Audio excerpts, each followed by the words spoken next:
步入2024年，中国许多购房者都在经历着房子亏本的痛苦，部分屋主甚至仓皇低价抛售。萧条的房市让人难以想象，这还是过去20年一直高歌猛进的中国房地产业。如今不仅泡沫破裂，整个市场已是乱象丛生，万马齐喑。环比21个月狂泻，房价跌破买入成本。数据最能说明问题。中国几大城市房价在过去2年已连续大幅下滑。以2024年1月为例，中国100个重点城市二手房平均价格环比就狂泻了 0.56%。更惊人的是，这已经是中国房价第21个月的连续下跌。与买入时相比，目前房价的跌幅更让购房者痛心。数据显示，仅有三亚房价微幅上涨，其余99座城市价格全线下滑，且已连续8个月有过90个城市二手房价齐齐缩水。这意味着许多2021年买房的人，如果今年再卖，就会亏本。亏得最多的城市房价甚至狂泻过30%。然而，疫情冲击之下，中国不少民众正是这样的命运。他们买在高点，却要在目前房价跌破成本时，仍面对数千元或上万元的高额月供，这势必造成严重的入不敷出。房子背负赔了拍片哭诉的中国网红，就是亲身体会房贷之苦的倒霉房东之一。据他公开的购房记录显示，疫情后他在西安买的房子由1平方米11000涨到最高峰的16000，但现在跌回1万元底下，差不多已经全部赔进去初期的首付。与此同时，偌大的月供仍是沉甸甸的负担。他一家3口，目前每个月光是利息就要还2万多元人民币。他忍不住直呼，投资房产真的是像韭菜呀！疫情过后，部分城市近80%在拼命抛售。中国许多城市目前都出现房东争相减价甩房的局面。根据中国房地产的数据平台链家统计，2023年12月，中国100个城市中有68个城市的成交量同比减少，共8个城市的成交量减幅超过70%。云南曲靖跌幅最大，高达 87%。以西安为例，链家市场研究中心认为，近期该市成交明显回落，主要是信贷收紧影响购房者入市积极性。预计随着春节过后，西安楼市成交可能继续承压。疫情对许多普通民众的打击是毋庸置疑的。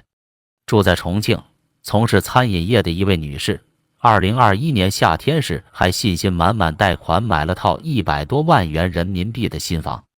谁知今年开年回看账单，他的房子已经跌去大半血，亏损超过30万元。好不容易买下的房子成了他的心头大患。他无奈地诉说，他的月收入不足，每月仍要偿还3000多房贷，已经入不敷出。好比你身上只有5块钱，却1个月要固定支出10块。现在提及买房，他直言后悔。3年武汉肺炎期间，数万人房子险遭拍卖。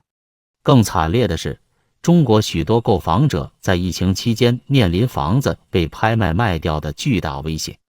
据中国房产数据库机构中指研究院的统计，2020年以来，中国法拍房数量已创下历史新高，达到 79.6 万套，较2019年同期增加了30多万套，涨幅高达 36.7%。有意思的是，被拍卖的房子中，约有1半是住宅型商品房，可见疫情的经济冲击严重打击到普通购房者。40岁的一位男士就是法拍房难逃一劫的倒霉房东。他2015年在中国东北某省3线城市贷款买了套50多万元人民币的房子。2020年开始的武汉肺炎疫情期间，他的家庭几乎收入归零，结果7个月没有还贷款，最后被银行起诉。好在法官告知当地积压大量待拍卖房产，就算拍卖也卖不出好价钱，他的房子总算保住，没有被银行拿去变卖。然而他每月的房贷压力仍然不小。这场看似逃过一劫的庆幸，也终究是杯水车薪。就在他松一口气之时，前年政府却通知要征收他的房屋，拆除重建。值得庆幸的是，政府提供回迁房补偿，价格刚好可帮他清偿房贷。然而好景不长，原本承诺的回迁房至今没有动工，他全家只能租房居住，还面临政府什么时候停发租金补贴的未知风险。我们随时可能会流落街头，他忧心忡忡。虽然有着创伤性的买房经历，面对采访记者的再问，他还是咬牙切齿地表示，就算房价再便宜，他也绝不会再次购房。由此可见，这场房地产危机给许多普通购房者带来的是难以抹灭的悲惨印记。双管齐下，政策加上疫情为市场致命打击，中国房市为何会从过去一片繁荣掉入如今低迷的泥潭？业内人士指出，这其中用户需求和疫情的双重打击是主因。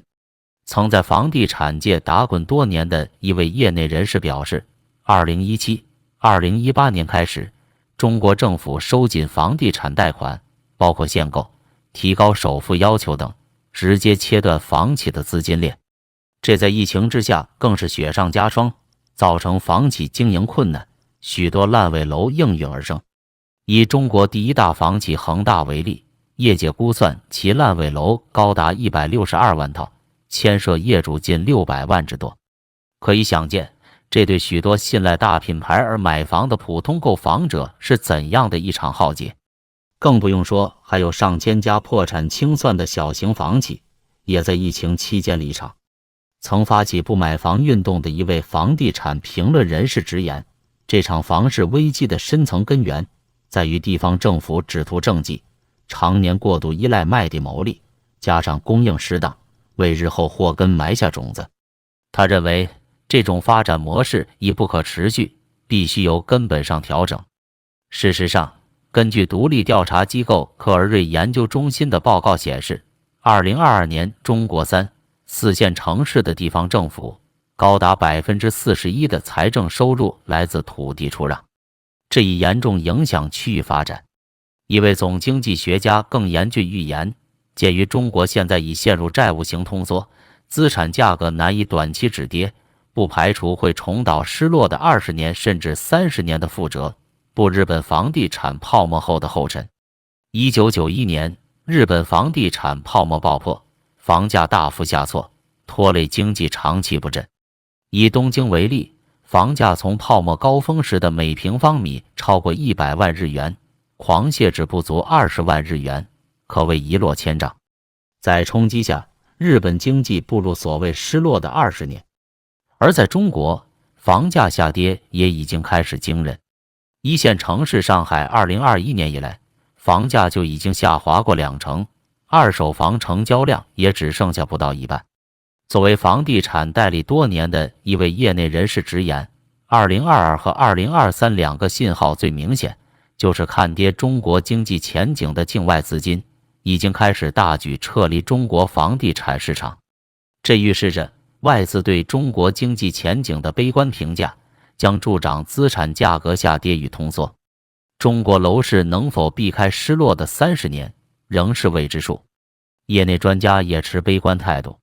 一位资深评论人士认为，这场中国房地产危机要历时至少5至10年才能见底，价格回稳。而过去20年民众心中所构筑的买房信仰，也将在这波错误的发展模式中土崩瓦解。